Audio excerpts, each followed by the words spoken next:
munaasabadan lagu sagootay ardadan ka qalin jabisay dugsiga hoose ee madrasada Umar bin Cabdicasiis ee xerada xagar dheer waxa ka qayb galay maamulka iyo macallimiinta madrasada Umar bin Cabdicasiis culimada xerada madaxda madaarista islaamiga waalidiin arday iyo dadweyne kale waxaana ugu horeyntii madasha muxaadaraad iyo khudbado afaf kala duwan ku baxay ka soo jeediyay qaar ka mid ardayda qalin jabisay alxamdulillahi alladhi khalaqal insa wal jinna ليكلفهم أن يوحدوه ويعبدوه ويقدسوه ويمجدوه ويشكروه ولا يكفروه ويطيعوه ولا يعصوه فهدى الله تعالى به من الضلالة وبصر به من الجهالة وجمع به بعد الفرقة ولم به بعد الشتات فصلوات الله وسلامه عليه وعلى آله الطيبين وأصحابه الغر الميامين geesta kale culimadii iyo waalidiintii munaasabada lagu casimay ayaa u mahad celiyay maamulka iyo macallimiinta madrasada Umar bin Cabdicasiis oo sida ay sheegeen dadaal dheer ku bixiyay inay soo saaraan ardaydan iyagoo dhanka kalena ka hadlay muhiimadda waxbarashada banaan bay ahayd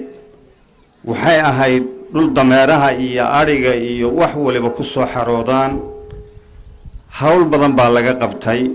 mana dhowa hawsheedii oo haddaba dhul badan bayaan ka oodnayn oo waxay u baahan tahay tacab weyn tacabkaana waxa ay ka sugaysaa waxaan u malaynayaa waa un innaga in badan baan ku soo tacabnay haddana waxa weeyaan hawshii ma dhowa saa la socotaa walaal waxbarashada ma dhamaato qofka weyn iyo qof yar intaba waxbarashada ilaahay wuxuu leeyahay wa fawqa kulli dhi ilmin alim qof kasto cilmi leh mid ka sii cilmi badan ayaa ka sareeya sadarteed barashada diinta islaamka waxa weeye laga bilaabo ardayga maalinku dhalabta ku jira ilaa uu ka dhinto qofka muslimka waa leeyahay ayaa laga doonayaa marka waxbarashada ilmaha kaliya ma ahana qof kasta laga doonayaa inuu diinta islaamka barto waana diinta islaamka waxyaalaha qofka marka qabriga la geeyo la weydiinayo asaasiyaadka diinta islaamka lagu bartaa qofka markuu dhinto ee qabriga la jiifiyo laga soo tago saddex su'aal baa la weydiinayaa man rabbuk wa man nabiyuk wa ma diinuk saddexdaas su'aal yaa ka jawaabi kara waxa ka jawaabi kara qofkii diinta islaamka la baray ee ku tarbiyoobay ee soo barbaariyay ee iyada lagu soo ababiyay arrintaas horta marka waxay noo tahay farxad kulligeen jazaakumullahu khayr mardaarista kalena kulli saasay wada hormarayaan madrasada Abubakar yaani hadda ardadu ilaahay baa mahadle ardadii ugu badnayd baa sanadka ku xaroonaysa taa kale Uthman sidoo kale weey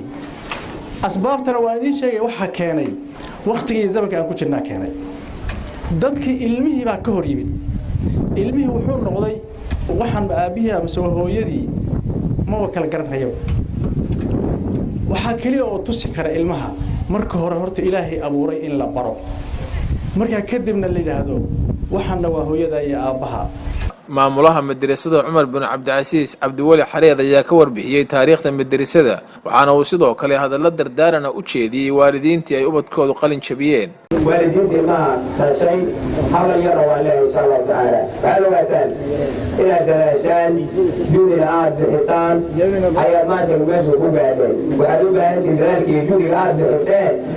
ila ilaahay ugu shukran marka kooraad kana codsataan oo ka baridaan inuu idin dhameeyo intii leeyahay وأظنوا ولكن بإذن الله كبر الجيران أي عروضه ربنا هب لنا من أزواجنا وذرياتنا قرة أعين إلهي وأدوه ليس وحضرت الثمر وعفوا عنك يؤمن كان يا أولادنا وأخوينا يكفروا سلام وجعلنا للمتقين إماما وحمد الله إمام وغدك ذلك متقين تعليم قولنا إلهي وأليك يقانين مع عبارة قولنا وأنا وعملت سيبه ليها أنا وعملت الدار وعندما يقلم تمسيه وارثه ويا سبحانه إن شاء الله تعالى سيد الإنسان بلاه برمان عبد الإنسان وأرضك الإنسان ولا كيسا كلام أحمد عبد الله الجامع أحمد ديري ماخر كيبل تي في حريها داداب